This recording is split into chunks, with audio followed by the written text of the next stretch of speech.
Hello, I'm Danny and this is my video on the distribution of income and wealth. Pretty much my favourite topic, so let's go. Wealth is the stock of valuable assets owned by an individual, for example pension rights, property, shares, art, bank deposits, cash, fine wine, anything that you've got that's basically valuable. Marketable wealth is wealth that can be transferred to others, so for example you might have £20 and you can give the £20 note to someone else very easily, whereas non-marketable wealth can't be transferred to others. So like life assurance, you can't just give that to someone else because it's specific to you, specific to the certain individual. The distribution of wealth is how wealth is shared out between the population. As you can see at the bottom there, we've got some really shocking statistics that the wealthiest 1% in the UK own about a quarter of total wealth. I think it's even worse than that in America. And the wealthiest 50% in the UK own over 90% of total wealth, so the least wealthy 50% own just 10% of total wealth. Rich people tend to be older, white and male, as the person that came to our school said, stale, pale and male. Fun times. So why might an individual have some wealth? Well, inheritance, that's a big source of wealth, particularly because property is accumulated over generations. It's sort of self-perpetuating wealth. If you've got some wealth, chances are your child's going to inherit that wealth, they can invest it, they can do something with it, and grow it and grow it and grow it. And despite inheritance tax, we still have this sort of trend of passing things down through families, and families just getting wealthier and wealthier. Saving is the next one. Obviously, if you've got a high income, you're going to be saving your money, so you're going to have more wealth, especially in cash, and because you've got more money coming in, you can spend more and buy more valuable assets. Entrepreneurship, so basically, you increase your wealth, so it's self-made sort of wealth. So say you've got some money and then you invest it or you do something with it and you make it into more money. That's increasing your wealth, and that's through sort of risk, and that's self-made. And the last one's chance, so lottery, premium bonds, anything where you could suddenly get a lot of money, that's chance. I entered the lottery once, never again. I think everyone has to do it on their 16th birthday, it's sort of the thing to do. Now we've got wealth inequality, so why do we have this wealth inequality? Well, the first one's the same, basically inheritance. Some people are going to inherit money, some people aren't. That's just the way it's going to be. Marriage is the next one. Rich people often marry rich people, so wealth remains within a small group of people. You know how, I don't know if you read Jane Eyre, but they had all those parties of rich people, and so the rich people met each other and got together. Well, except plot twist, Jane Eyre got away with Rochester. Spoilers!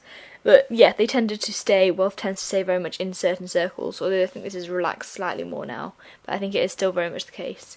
Income inequality, obviously higher earners can save more, and obviously they can earn interest as well. If you've got more money, you can probably get better interest accounts, that sort of thing. And chance, obviously some people are going to have successful business startups, some people aren't going to be so successful, so some people will get wealthy and some people won't. And then lottery and premium bonds, obviously some people are going to do really well and get loads of wealth, and some people just aren't. I say some people, I mean the vast majority of the people, because nobody ever wins these things. Income now. Income is the flow of money to a factor of production, for example wages, state benefits, pensions. Distribution of income is how income is shared out between factors of production. Obviously the factor of production we're going to be most concerned about here is workers, labour. Here we have the functional distribution of income, which basically we can see the way income is distributed on a graph. I was feeling the banter last night, and now I'm really regretting it, but I really can't be bothered to change it, so let's just ignore that fun bit up there. The Lorenz curve is the diagram you can see there, which is basically a diagrammatic representation of the distribution of income and wealth. On the horizontal axis, we can see the cumulative percentage of the population, and on the vertical axis going up, we can see the cumulative percentage of income earned. The 45% line, 45 degree line of equality is along there, that black line going straight down the centre. If this was true, the top 12% would earn 12% of income, and the bottom 90% would earn 90% of income, and so on and so forth. However, we actually have inequality, and the further that red line there, the Lorenz curve, is away from that black line, the more inequality that we have. I think our distribution of income is nowhere near as nice as that red line. I think it's much, much flatter at the start, and then it suddenly shoots up right at the end. We can use this Lorenz curve to calculate the Gini coefficient. It's basically a statistical measure of the degree of inequality of income or wealth, and it's basically the ratio of the area between the perfect equality line and the Lorenz curve, so A divided by A plus B. A Gini coefficient of 0 would mean that the income was perfectly distributed, so everyone had exactly the same amount. Gini coefficient of 1 would mean that one person had all of the money. Obviously both of those aren't really ideal. In the exam, try not to do what I did. I was like, this is the Gini coefficient, and then drew the Lorenz curve. Important to get the distinction between them. A girl's just posted a picture on Facebook saying, exam's over, I'm just going to grit my teeth and keep going. Try not to make any comments. Causes of household income inequality. Wealth inequality is the first one. Obviously, wealthier households are going to earn more income from dividends or interest. Say you've got Johnny who's got £100 and Charmaine that's got £5,000. Charmaine is going to be getting a lot more interest. They're both not that rich, to be honest, but they could be. Household composition is the next one. Different numbers of people in employment. Say you've got 2 people in employment, you're obviously going to have more income and more wealth than someone with only 1 person in employment. And again, if you've got a single parent, chances are they're going to have to part-time to look after the kids, not going to be making as much money.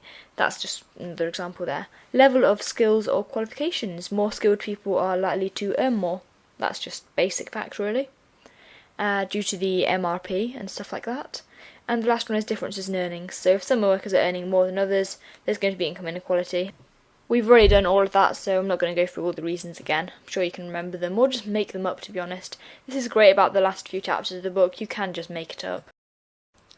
Okie doke, now let's look at causes of geographical income inequality. I'm going to squash the first 2 together. Obviously, industrial structure, some areas have more low-paid manufacturing jobs. And in the areas where there used to be coal mines, there tends to be much higher unemployment rates because people were used to that and so they're structurally unemployed. And if you've got lots of unemployment, more people on benefits, which is the next one there, obviously income is going to be lower. Qualifications/skills in relation to jobs. Obviously, if you've got the right skills for the area, you're going to have better chance of getting a job. So some areas are going to have better education in the first place, and then they're going to have the jobs that are appropriate for those people in the skills. That made no sense. They're going to have jobs appropriate for skilled people, whereas some areas the jobs are going to be much more manufacturing than tertiary sector. And the last one is higher living costs in some areas. For example, in London, you're likely to earn more because it costs so much to live there. Fortunately, our government has a massive arsenal of tools it can use to reduce income inequality. The first one is taxation. Obviously, progressive taxation will redistribute income more evenly, particularly when it's combined with monetary benefits, the second one there. Means tested benefits basically redistribute income more evenly. So it's sort of Robin Hood ideology. If we take money from the rich and give it to the poor, that is going to increase the equality levels of income in the economy, although massive disincentive effect, obviously. There's some benefits that are available for everybody, so everyone has access to education, everyone has access to healthcare, and so on and so forth. And obviously everyone with kids can get child tax, except they can't because I think there's a cap on the income level you can have. But there's different monetary benefits that are available to different people. Direct provision of goods and services, anything that's free at the point of consumption or is basically funded through taxation, is going to be available for everybody, and it gives all citizens equality of opportunity. So education is the big one there. All citizens have got the opportunity to go to a school, although the quality of the school could differ massively depending on the area in which you live. And that still doesn't quite balance out the fact that some people are going to go to private schools or schools that are deemed to be better than others. Last one is legislation and labour market policy. So the national minimum wage anti-discrimination legislation is basically going to mean that there's sort of a limit on how low you can go in terms of earnings, which could act to just push all earnings upwards, or it could act to sort of bunch earnings together a bit more. And the government is also subsidising training, which is giving more people opportunities to sort of climb up the career ladder. Poverty now, I think it's something like 1/7 of the population live in absolute poverty, but I might just be totally making that up. But absolute poverty is basically when income is insufficient for you to afford necessities, usually defined as less than $125 a day, although this can change over time. It's rare in the UK and more economically developed countries, much more common in less economically developed countries where they haven't got sort of government programmes in order to increase equality and stuff like that, and the employment opportunities aren't there. Obviously, a lot of our jobs are in the tertiary sector. In countries where there's more in the primary sector, wages tend to be lower since there's less skill needed for those jobs, supposedly. I don't think I could do some of them, but... Relative poverty occurs when people are poor in comparison to others. So in the UK we say that it's when your disposable income is less than 60% of the UK median, and obviously so long as there is some inequality which is necessary for an economy to function, incentives and stuff, there's always going to be some relative poverty. Some people are going to be poor in comparison to others. At GCSE I think the definition was you've got your necessities but not things that people deem to be necessary to have a happy standard of living, except the textbook defined this as like Sky TV, so I'm a bit dubious there. The government has lots of targets for the eradication of poverty, and on their poverty audit they assess the government performance in eradicating poverty, and these are sort of the big areas they look at. So qualifications, so they want to increase the proportion of working age people with a qualification. Literacy and numeracy, they want to have everyone having sort of that sort of skill at age 11. Elderly people who aren't able to heat their homes, they want to reduce this, which is why I think they've got a fuel allowance or stuff like that in winter, because obviously a lot of people suffer from pneumonia and stuff in winter because they simply can't afford to heat their house properly. Low income households, they want to just reduce the number of those, which is fair enough, although I suppose as the number of those are reduced, then we're going to deem the level that is low income to go higher, which could make that quite problematic, but not really that important. Well, it is important, but it's not important right now. You know what I mean. I hope you do. Otherwise I just come across as heartless, which I am. Homelessness, obviously we want to reduce that because that's not a good situation at all for anybody. And workless households, we want to reduce the number of children in workless households because we don't want kids to grow up thinking that's a sort of way of life to aspire to, and obviously that's not ideal for them in terms of getting the right nutrition and food and stuff if parents are on benefits and they can't afford to have the necessities. There's issues there. Here are the groups more likely to suffer from poverty. I'm not going to go through and explain what each one is because I'm sure you can work that out for yourself. But elderly, sick, unemployed, disabled, single parents and ethnic minorities. Not sure why you'd need to know that, and to be honest you can just come up with it off the top of your head in an exam anyway, but there are some groups there. Here we have a snazzy rainbow, which seems slightly inappropriate given that we're talking about the causes of poverty, but oh well. Unemployment, lower incomes and more chance of poverty. That one's a given there, particularly for relative poverty. If you're not earning sort of a wage, if you're just being given benefits, chances are you are going to have considerably less than the UK median, given that I think 75% of people is the participation rate. So out of those people, quite a lot of them are in work, and they're going to be paid more than you if you're on benefits. Low wages, if you're unskilled, you're going to earn less, so chances are you're going to be closer to the bottom of the income scale, maybe in relative poverty as well, depending on how many hours you work and stuff. Sickness and disability. Your dependency on sickness or disability incomes gives people relatively low incomes. I don't think benefits are that much for ill people or disabled people, although some people, if they're disabled in an accident, can get massive payouts from firms. Old age is state benefit. When I say from firms, I mean if they've been injured by the firm or something, they have to give them loads of money or insurance or whatever. Old age, state benefits are a major source of income for the elderly, and pensions may not be sufficient for them to live off. I know they're quite low, horribly low, given that these people have worked their whole life and we don't really give them sufficient care in their old age, so a lot of people there that are older are in poverty. The poverty trap, basically when individuals are no better off following a pay increase. So say you're earning, I don't know what the levels are in the UK, but £20,000 and you get your income plus you get some working tax credit, and then you do some more and you get a higher salary of 21,000 and then you lose all your working tax credit. So it makes no sense for you to do that extra work harder in the short term. Obviously in the long term you can progress even further up the ladder, but in the short term it doesn't make any sense to you. So that's called the poverty trap, when people don't have the sort of incentive to work harder because they lose the money, and obviously that's a massive issue in the economy at the moment. Imperfect information is when people are unaware of their entitlement to benefits. So you might have people sitting there not earning anything and being in poverty, when in reality they could be on benefits which could increase their life substantially, not necessarily to the level at which it would be ideal, but it would definitely increase it a lot more. So government definitely needs to try to make that more known about.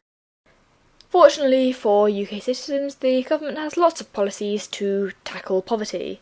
So, national minimum wage is the first one, which means that no one can be paid below a certain level. I'm not sure what it is at the moment. I think it's around £6.50, which is great if you're earning a bit extra, and also great because it's going to increase demand in the economy, especially because poorer people tend to have a higher marginal propensity to spend, so if they get extra money they're more likely to spend it, which is going to increase demand within the economy. And on the other hand, because it increases firms' costs of production, they're likely to some firms are going to go out of business, some firms are going to employ fewer people, so it's going to lead to unemployment, and you can show that diagrammatically because it creates an excess of supply. Progressive income tax will reduce the extent of the poverty trap because you don't pay high levels of tax until you're earning considerably more. Unemployment. Unemployment is a major cause of poverty, so this is definitely something that the government is trying to tackle, particularly through training and education, which is the next one there, which is increasing skills and also increasing your job prospect as an individual, and also increasing your productivity and thus the sort of supply side capacity of the economy as a whole. So it's beneficial both microeconomically and macroeconomically. Trickle-down effects. If you encourage the rich to spend, it will stimulate the economy and that will benefit everybody, although chances are it's not going to be that beneficial for people that are in poverty, that are unemployed and that sort of thing. And I'm very dubious about these trickle-down effects. It tends to be a Tory policy. Increasing benefits is increasing the incomes of the unemployed. However, it can increase voluntary unemployment because people see it as sort of a better way of living. They think, if I don't have to work for my money, so there's sort of less incentive for you to go and get a job. Although it's obviously important to look after everybody in the economy, especially because a lot of people that are unemployed are involuntarily unemployed. And the last one is tax credits, which creates an incentive for people to work and doesn't increase voluntary unemployment. And tax credits is basically when you're working and you're not on a very high sort of level of pay, the government will sort of supplement it with a bit more money to encourage you to be employed. Woo! That's the end of the video on distribution of income and wealth, the penultimate video in this microeconomic series. Hope you've enjoyed it, that it's helped, and that I'll see you next time for government intervention in the market. Have a lovely day. Goodbye.